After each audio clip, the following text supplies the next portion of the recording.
एक समय की बात है, हिमालय की खाड़ी के किनारे एक छोटे से शांत गांव में राहुल नाम का एक युवा लड़का रहता था। राहुल अपने क्रोधी स्वभाव और चंचल मन के कारण गांव भर में प्रसिद्ध था। उसका मन हर समय विचारों से भरा रहता था। सोचो कि उसके विचारों के तूफान ने उसके मन को एकदम बेचैन कर दिया था। उसके जीवन से शांति मानो गायब हो गई थी और वह हमेशा अपने ही ख्यालों में खोया रहता था और तनावपूर्ण जीवन जी रहा था। उनके अशांत मन और क्रोध के कारण उनके अपने परिवार के सदस्यों और गाँव वालों से भी संबंध अच्छे नहीं थे, जिससे वह और भी अधिक अकेला और अपमानित महसूस करने लगा। वह और भी अधिक मानसिक तनाव की स्थिति में चला जाता है। एक समय की बात है, राहुल अपने गांव की गलियों में घूम रहा था। तभी उनकी मुलाकात एक बौद्ध भिक्षु से हुई जो एक पेड़ की छाया के नीचे ध्यान में बैठे थे। बौद्ध भिक्षु के चेहरे से निर्मल शांति की आभा झलक रही थी। इस असीम शांति में राहुल बौद्ध भिक्षु की ओर आकर्षित हुआ। जब राहुल बौद्ध भिक्षु के करीब आया तो उसे अपने आसपास एक सकारात्मक ऊर्जा का एहसास हुआ। भरत को एहसास हुआ कि इस असीम शांति और सकारात्मक ऊर्जा का स्रोत कहीं न कहीं इस बौद्ध भिक्षु के भीतर ही है। इसलिए वह वहीं बैठकर उसकी आंखें खुलने का इंतजार करने लगा। थोड़ी देर बाद जब बौद्ध भिक्षु की आंख खुली तो उसने एक युवा लड़के को अपने सामने बैठा पाया, जो बहुत तनावग्रस्त और नकारात्मक भावनाओं से भरा हुआ लग रहा था। राहुल ने बौद्ध भिक्षु की ओर उदार भाव से देखा और बहुत विनम्रता से कहा, मालिक, मेरा मन बहुत अशांत है और मेरे मन के विचार मुझे खाए जा रहे हैं। मुझे एक पल के लिए भी शांति महसूस नहीं होती। क्या आप मुझे सिखा सकते हैं कि मैं अपने अशांत मन को कैसे शांत करूं? बौद्ध भिक्षु ने राहुल की पीड़ा को समझते हुए करुण दृष्टि से देखा और कहा, मेरे प्यारे बच्चे, मैं तुम्हें एक कहानी सुनाना चाहता हूं। इस कहानी में मानसिक शांति और खुशी के रहस्य छिपे हैं। क्या आप कहानी सुनना चाहेंगे? राहुल ने हाँ में सिर हिलाया और पूरी एकाग्रता से कहानी सुनने को तैयार हो गया। उनके अंदर जिज्ञासा चरम पर थी। वो कहानी सुनने को बेताब था। बहुत समय पहले की बात है, एक नगर में शक्ति नाम का एक आदमी रहता था। शक्ति बेहद महत्वाकांक्षी व्यक्ति थे और उन्हें हर काम में लोगों से मदद की जरूरत पड़ती थी। यदि उसे किसी से असफलता और बुराई सुनने को मिलती थी तो वह गहरी चिंता और तनाव में चला जाता था। उनका मानना था कि सफलता और भौतिक शक्तियां वांछित खुशी देंगी, लेकिन वह जितना सफलता और प्रशंसा के पीछे भागता था उतना ही मानसिक तनाव में डूबता जाता था।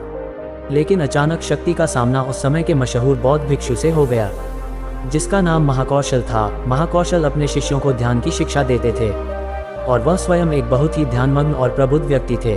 महाकौशल की अद्भुत एकाग्रता से प्रभावित शक्ति ने उनसे अपने भटकते मन को शांत करने का उपाय जानना चाहा। शक्ति ने कहा कि महंत, मैं हमेशा सफलता के पीछे भागता हूँ और लगातार अधिक हासिल करने की कोशिश करते हूँ, फिर भी मुझे कोई क्षणिक संतुष्टि या आत्मसंतुष्टि नहीं मिलती। इस निरंतर बेचैनी के बीच मैं शांति कैसे पा सकता हूँ? बौद्ध भिक्षु ने करुण दृष्टि से उसकी ओर देखा और उत्तर दिया, आपका मन एक अशांत नदी की तरह है जो हमेशा बहती रहती है। आप कभी भी शांत नहीं रह सकते। इसलिए इस अशांत मन को शांत करने के लिए आपको अपने विचारों को बिना किसी रुकावट के जाने देने की कला सीखनी होगी। शक्ति को आश्चर्य हुआ और उसने पूछा कि मैं अपने विचारों को कैसे जाने दूं? आखिर मैं भी तो अपनी इच्छाओं और महत्वाकांक्षाओं से बंधा हुआ हूँ। ये सुनकर बौद्ध भिक्षु मुस्कुरा दिए। बौद्ध भिक्षु कहा, कल्पना करें कि आपके हाथ में पानी का एक गिलास है। अब आप इसे जितनी देर तक पकड़ कर रखेंगे यह उतना ही भारी होता जाएगा, और अगर आप इसे काफ़ी देर तक पकड़े रहेंगे तो आपके हाथ में दर्द होने लगेगा। लेकिन अगर आप उस पकड़ को ढीला कर दें और छोड़ दें तो आपका बोझ खत्म हो जाएगा। राहुल ने पूरी कहानी और उसका संदेश ध्यानपूर्वक सुना। वह समझ गया कि अपने विचारों और इच्छाओं से चिपके रहने से उसका बोझ बढ़ जाता है और अंदर ही अंदर अशांति पैदा कर देता है। अब राहुल को कहानी का अंत सुनने की उत्सुकता से प्रतीक्षा थी। कहकर बौद्ध भिक्षु ने कहानी जारी रखी। एक बौद्ध भिक्षु की बात मानकर शक्ति ने विचारों को त्यागने का अभ्यास शुरू कर दिया। वह बिना किसी पूर्व निर्णय के अपने विचारों और भावनाओं को आते और जाते देखता था। अब उसने विचारों को पकड़ना बंद कर दिया था। विचार उठते थे और अपने आप चले जाते थे। धीरे धीरे उसे यह एहसास होने लगा कि उसकी इच्छा और भावना ही सभी दुखों का कारण है। जैसे जैसे शक्ति ध्यान में गहरे उतरते गए, उन्होंने पाया कि वर्तमान में जीना ही आंतरिक शांति का एकमात्र स्रोत है। वह खुद को वर्तमान में स्थापित करके अपने मन की निरंतर बकवास से छुटकारा पा सकता था। धीरे धीरे शक्ति का मन एक शांत झील की तरह हो गया जो बाहरी दुनिया को अपने अंदर प्रतिबिंबित करती है। उन्होंने जीवन की सादगी में संतोष को अधिक महत्व दिया और भौतिक संपत्ति के प्रति अपना लगाव छोड़ दिया। जैसे ही शक्ति में ऐसे बदलाव की खबर लोगों के बीच फैली, दूर दूर से लोग मार्गदर्शन लेने आने लगे। लोगों को विचारों को मुक्त करने की कला सिखाना और उन्हें अपने भीतर शांति खोजने के लिए मार्गदर्शन करना, वह लोगों के बीच शांति और ज्ञान का प्रतीक बन गया। शक्ति और साधु की कहानी समाप्त कर महाकौशल बौद्ध भिक्षु कुछ देर के लिए चुप हो गए ताकि इस कहानी का अर्थ राहुल के मन में अच्छी तरह बैठ जाए। राहुल ने बौद्ध भिक्षु की ओर देखा तो उनकी आंखों में अब एक नई समझ दिखाई दे रही थी। राहुल ने धीरे से कहा कि मुझे इस कहानी में ज्ञान दिखता है, लेकिन मैं इसे अपने जीवन में कैसे लागू करूं? मैं अपने अशांत मन को कैसे शांत कर सकता हूं? राहुल के इस सवाल पर बौद्ध भिक्षु गर्मजोशी से मुस्कुराते हैं और फिर कहा कि अशांत मन को शांत करने का अभ्यास आत्म जागरूकता से शुरू होता है। अपने भीतर उठने वाले विचारों का निरीक्षण करने के लिए प्रतिदिन कुछ समय निकालें। उन भावनाओं पर ध्यान दें जो आपके मन में आती हैं और देखें कि वे कैसे आती हैं और आकाश में गुजरते बादलों की तरह चले जाए।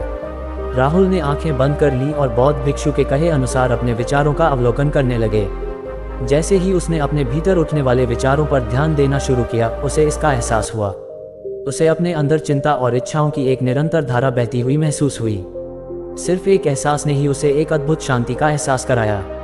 उन्हें यह भी एहसास हुआ कि यह सभी विचारों और भावनाओं से अलग है।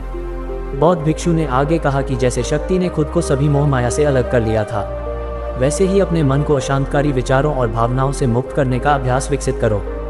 बिना किसी पूर्वाग्रह के विचार को वैसे ही स्वीकार करें जैसे वह आता है और फिर धीरे धीरे उन्हें जाने दें और अपना ध्यान वर्तमान क्षण पर केंद्रित करें। लेकिन राहुल ने टोकते हुए कहा कि अगर विचार और भावनाएं इतनी मजबूत हैं तो क्या होगा? बौद्ध भिक्षु ने कहा, यह बना रहता है और मन को छोड़ने से इनकार करता है।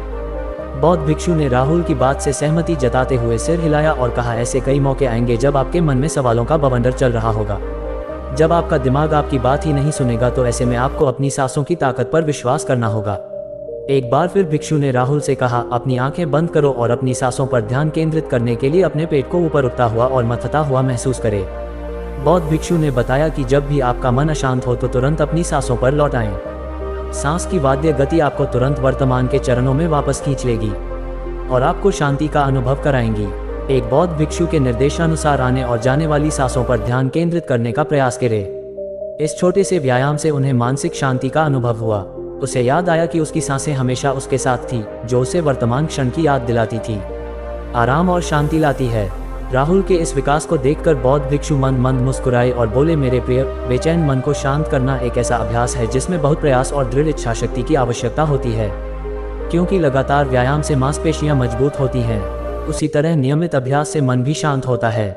स्वीकृति में सिर हिलाते हुए इस बौद्ध भिक्षु को धन्यवाद देते हुए उन्होंने वादा किया कि आज से वह अपने अशांत मन को शांत कर सकेंगे और अपनी गैर शक्तियों को मुक्त कर सकेंगे। बौद्ध भिक्षु ने राहुल के कंधे पर हाथ रखकर कहा, मुझे आपकी क्षमता पर बहुत भरोसा है और आपको जल्द ही आंतरिक शांति मिलेगी। लेकिन याद रखें कि यह आसान नहीं होगा, लेकिन अगर आप दृढ़ इच्छा शक्ति और खुले दिल से प्रयास करेंगे तो आप निश्चित रूप से वह शांति पा लेंगे जो आपके अंदर है।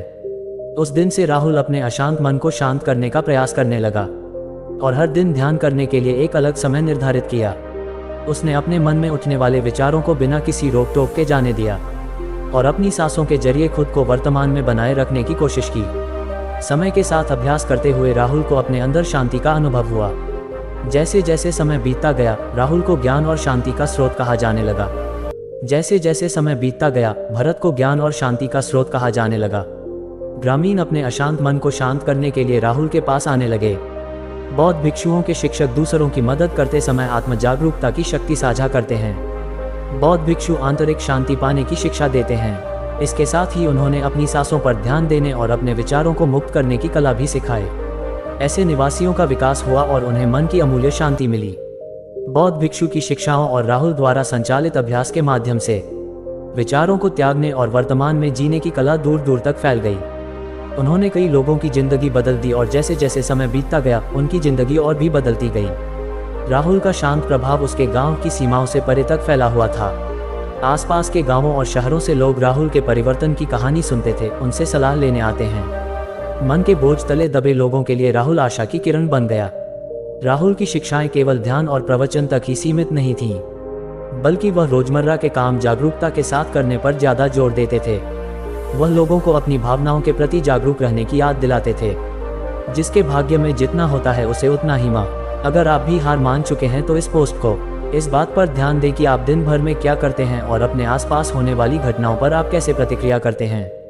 हर काम पूरी जागरूकता के साथ करें। जब आप खाएं तो प्रत्येक टुकड़े के स्वाद का आनंद लें। जब आप सूरज की रोशनी के सामने खड़े होते हैं तो उसकी गर्मी महसूस करें। लोग क्या कहते हैं उसे ध्यान से सुनें और समझें। छोटे छोटे बदलावों से लोगों के जीवन में चमत्कारिक परिवर्तन आते हैं। राहुल की शिक्षाओं से लोगों ने सीखा कि जीवन का आनंद वर्तमान में जीने में है। दोस्तों, ये कहानी का अंत है। मुझे आशा है कि आपने इस मोटिवेशनल स्टोरी से बहुत कुछ सीखा होगा। आपका कीमती समय देने के लिए बहुत बहुत धन्यवाद।